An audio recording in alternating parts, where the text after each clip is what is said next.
Hi friends आज है 2 जुलाई और आज मेरी मम्मी को पूरा 2 महीने हो गए हैं हम लोगों को छोड़े हुए। तो उनकी याद में कुछ बातें मैं आप लोगों के जरिए शेयर करना चाहती हूँ।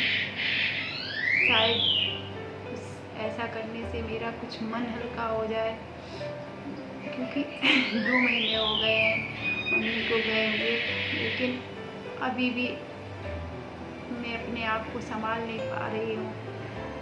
मुझे ये नहीं समझ में आ रहा है कि मैं कैसे अपने आप को संभालूँ। कुछ समझ नहीं आ रहा है। मुझे लग रहा मैं मम्मी के बिना कैसे रहूँगी, कैसे क्या करूँगी। हर क्षण हर पल उनकी याद आती है। 1 मिनट के लिए भी मैं उनको भूल नहीं पा रही हूँ। मुझे लग रहा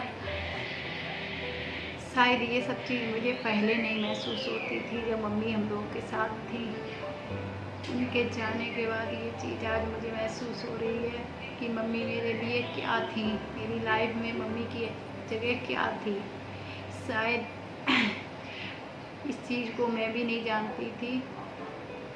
जब आज उनके ना होने पर उस चीज़ का मुझे एहसास हो रहा है कि मम्मी मेरे लिए क्या थी। लोग कहते हैं कि उनकी ज़िंदगी में कोई न कोई एक ऐसा इंसान होता है जो बहुत ख़ास होता है। तो फ्रेंड्स, मेरी भी ज़िंदगी में वो ख़ास इंसान मेरी माँ थी, और इस बात का एहसास मुझे उनके जाने के बाद हुआ। उनके रहते इस चीज़ को मैं कभी नहीं समझ पाई कि मम्मी मेरे लिए क्या है। अब मुझे हर पल हर क्षण इस चीज़ का एहसास होता है कि मेरी माँ मेरे लिए क्या थी। अब मैं उनके बिना कैसे रहूँगी, कैसे क्या करूँगी, कुछ समझ नहीं आता है। पूरा 2 महीने हो गए हैं और 2 महीने में मैं 2 मिनट के लिए भी मम्मी को नहीं भूल रही हूँ।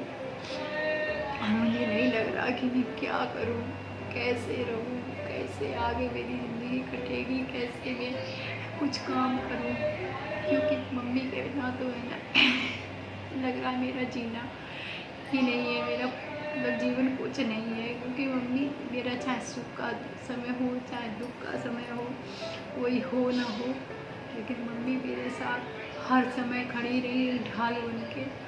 उन्होंने कभी भी कोई भी कष्ट अगर मेरे को आया है तो मेरी मम्मी हमेशा मेरे साथ थी। कभी ये नहीं था कि मम्मी मेरे साथ नहीं है। अब मुझे लग रहा कि अब कौन है मेरे साथ, कौन मेरे साथ देगा, कौन मम्मी की तरह मेरे साथ रहेगा। मुझे नहीं समझ आ रहा मैं कैसे आगे के जीवन जीऊँगी, कैसे। मम्मी के बिना मेरा कोई अस्तित्व नहीं है। मुझे कुछ नहीं समझ आ रहा फ्रेंड्स, मैं क्या करूं। क्योंकि मैं कभी भी छोटे से छोटा भी अगर कोई काम होता था तो मैं मम्मी का सहारा ढूंढती थी कि जब भी मम्मी आएंगी तब मैं ये करूँगी वो करूँगी। अब ये लग रहा है कि अब मैं किसका सहारा ढूंढूँगी, किसका इंतज़ार करूँगी कि ऐसा करेंगे। वो आया नहीं समझ आ रहा फ्रेंड्स। उस समय बहुत ही कंडीशन ख़राब थी जब मम्मी अप्रैल में जब हम लोगों के साथ ये हुआ। उस समय मेरे घर में पूरे घर को कोरोना था, दोनों भाइयों को, पापा को, सबको कोरोना था। और मम्मी की कंडीशन इतनी ख़राब थी कि बहुत ज़्यादा कोई भी डॉक्टर उस समय भर्ती करने को तैयार नहीं था। हम लोग बहुत परेशान थे, बराबर कांटेक्ट थे डॉक्टरों के, बराबर फ़ोन से जाके पता कर रहे थे कि कोई भी मेरी मम्मी को भर्ती कर ले, लेकिन कोई डॉक्टर भर्ती करने को तैयार नहीं था उस समय। और मम्मी की कंडीशन ख़राब होती जा रही थी दिनों दिन, लेकिन कोई डॉक्टर भर्ती नहीं कर रहा था। और मेरे जो फैमिली डॉक्टर हैं जिनका ट्रीटमेंट चलता है मेरी मम्मी का, उनसे हम लोग कांटेक्ट में थे, लेकिन वो भी उस समय कुछ डिस्टर्ब चल रहे थे, कुछ उनकी तबीयत ख़राब चल रही थी, इसलिए ना वो फ़ोन उठा रहे थे, ना कोई मैसेज का जवाब दे रहे थे, कुछ भी नहीं। हम लोगों को कोई रास्ता नहीं दिख रहा था। हम लोगों ने सीएम ऑफिस में फ़ोन किया, मेल किया, तो वहाँ से भी हम लोगों को कुछ जवाब नहीं मिला। बस यही कहा इस बार मैं कुछ नहीं कर सकता, इस बार मेरे हाथ में कुछ नहीं है, मैं कुछ नहीं कर सकता। और हम लोगों को समझ नहीं आ रहा था कि हम लोग क्या करें। जब भी मैं पूजा करने जाती थी सिर्फ भगवान से यही प्रार्थना करती थी, भगवान कोई रास्ता दिखाओ, भगवान कोई रास्ता दिखाओ। क्योंकि मम्मी बहुत तबीयत डाउन हो रही थी और पापा परेशान थे। लेकिन और भगवान के अलावा मेरे पास कोई रास्ता नहीं था। उसी समय डॉक्टर साहब का कॉल आया और डॉक्टर साहब को उनसे बात हुई, उनको कंडीशन बताई। उन्होंने कहा ठीक है बुला लो, अगर कोरोना हुआ तो हम भर्ती नहीं करेंगे। हम लोगों ने पापा को फ़ोन किया, पापा लेके आए, डॉक्टर ने भर्ती किया। डॉक्टर क्या, अब हम लोगों को ये लगा कि अब मम्मी ठीक हो जाएंगी, क्योंकि मम्मी अपनी सही जगह पे आ गई हैं। जहाँ पे उनको होना चाहिए था वो वहाँ पे आ गई हैं। अब मम्मी ठीक हो जाएंगी, मम्मी को कुछ नहीं होगा, क्योंकि अब उनका ट्रीटमेंट शुरू हो गया है। तो अब मम्मी को कुछ नहीं होगा, मम्मी ठीक हो जाएंगी।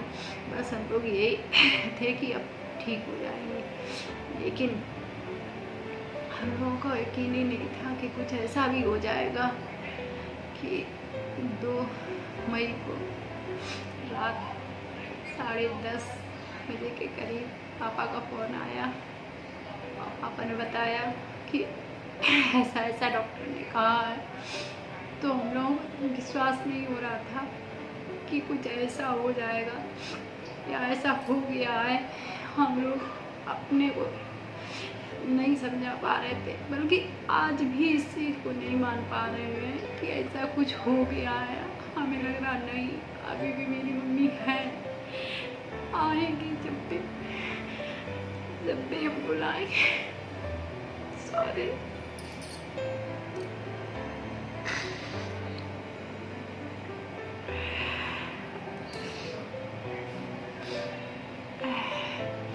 नहीं विश्वास होता कि मम्मी अब इस दुनिया में नहीं है, बिल्कुल भी नहीं होता है।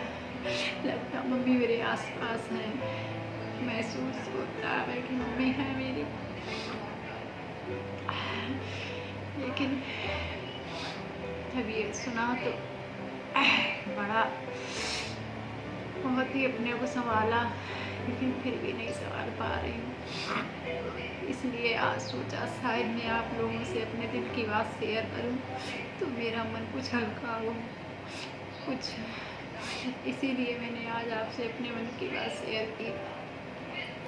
इसके बावजूद भी कुछ निगेटिव लोग ऐसे हैं जो कमेंट करते हैं कि पहले भर्ती नहीं कराया, बाद में क्यों कराया, पहले क्यों नहीं कराया, ये क्यों नहीं कराया, वो क्यों नहीं कराया, पर तमाम कमेंटबाजी करते हैं। तो उन लोगों से मेरा यही अनुरोध है, मैं हाथ जोड़ के उन लोगों से विनती करती हूँ कि प्लीज़ ऐसे कमेंट मत करो। अगर आपको किसी की जानकारी नहीं है, किसी बात का आपको पता नहीं है, तो किसी के लिए ऐसा मत बोलो। अगर आप हमें प्यार नहीं दे सकते, सिंपैथी नहीं दे सकते, तो मेरे इमोशन के साथ ऐसे मत खेलो, मेरी भावनाओं के साथ मत खेलो। ये देखो कि इस समय हम लोग किस हालात में गुजर रहे हैं, क्योंकि जो लोग उस पीरियड में, हम जैसे बहुत से भाई बहन हैं जिन्होंने कोई अपना खोया है, तो उनको उस टाइम की वैल्यू पता है कि उस समय क्या टाइम था, कि कैसे हॉस्पिटल के क्या हाल चल रहे थे। तो वो लोग मेरे दर्द को समझते होंगे कि उस समय मेरी कंडीशन क्या थी। मेरे घर में खाना नहीं बनता था, पूरे दिन से मैं फ़ोन में रहते थे हम लोग कि कहीं इंतजाम हो जाए, कहीं मम्मी को भर्ती करा दो। पूरा दिन हो जाता था। उसके बाद उन लोगों के ऐसे कमेंट आते हैं तो बहुत कष्ट होता है, बहुत ज़्यादा, क्योंकि मैंने अपनी माँ खोई है। वो तो कष्ट है ही मुझे कि मेरी माँ मेरे साथ नहीं है। वो माँ जिसने हमें दुनिया में कभी भी अकेला महसूस नहीं होने दिया। हमेशा सहारा बन के रही, हमेशा ढाल बन के मेरे साथ रही। वो माँ मेरे साथ अब नहीं है। और आप लोगों को मालूम ही होगा, माँ शब्द ही अपने में एक बहुत बड़ा शब्द है। क्योंकि बच्चा जब पैदा होता है तब से लेके जब पेट में आता है तब से लेके और आता है, मतलब हमेशा सिर्फ माँ को ही देखता है, माँ को ही सुनता है, माँ को ही समझता है। सबसे पहले वो माँ को ही महसूस करता है, उसके बाद किसी और। तो वो माँ अगर किसी बच्चे के साथ नहीं है तो उस बच्चे पे क्या बीत रही होगी, ये बात शायद आप लोग बहुत अच्छे से समझते होंगे। तो बस आप लोगों से मेरा यही अनुरोध है कि आप लोग प्लीज़ इस तरीके के कोई भी कमेंट मत करो जिससे हमें कष्ट हो। क्योंकि अपनी माँ को ही है, मुझे बहुत मैं इस समय में उनके लिए मैं बहुत परेशान हूँ। तो मैं आप लोगों के ये कमेंट सुन के और ज़्यादा हर्ट होती हूँ। तो मैं बस आप लोगों के ज़रिए सिर्फ यही कहना चाहती हूँ कि प्लीज़